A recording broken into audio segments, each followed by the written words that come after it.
For a question like this, when determining how to graph the function or which one would match it, I really like to look at three different characteristics. Here's a document I had created a couple of years ago, and in it I talk about how it's important to determine and plot the x-intercepts. I would say that's the first and easiest of the three. So let's go ahead and take a look at that. So x-intercepts occur when y is 0, and if you set this equal to 0, you could see you get -2.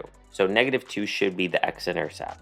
So I could eliminate C and D because those both have +2 as the x-intercept. So all of a sudden, I just give myself a 50-50 chance here. So we always say don't look at the answer options right away, they'll only confuse you, but it could be useful to look at the answer format. And when we looked at the answer format, we knew we were trying to graph them. So we did something, and that something was we determined the x-intercept. So once we were certain on that part of the answer, the x-intercept, we eliminated the answer options that had a different x-intercept. Now let's analyze what makes these remaining two options different from each other. In option A, it's essentially rising from left to right, whereas in option B, it's falling from left to right. And that concept is what we refer to as end behavior. To give you kind of a crash course on end behavior, if the exponent is even, the ends are going to go in the same direction, very similar to a quadratic function.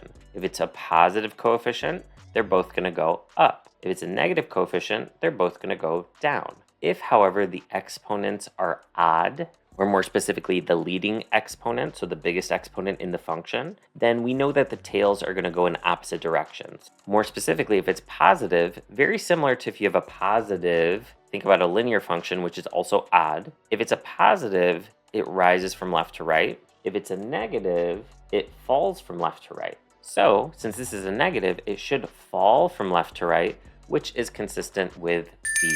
Now, although I'm a huge proponent of understanding functions, and I think really when you do understand those characteristics, I think it can be even quicker than trying to use Desmos.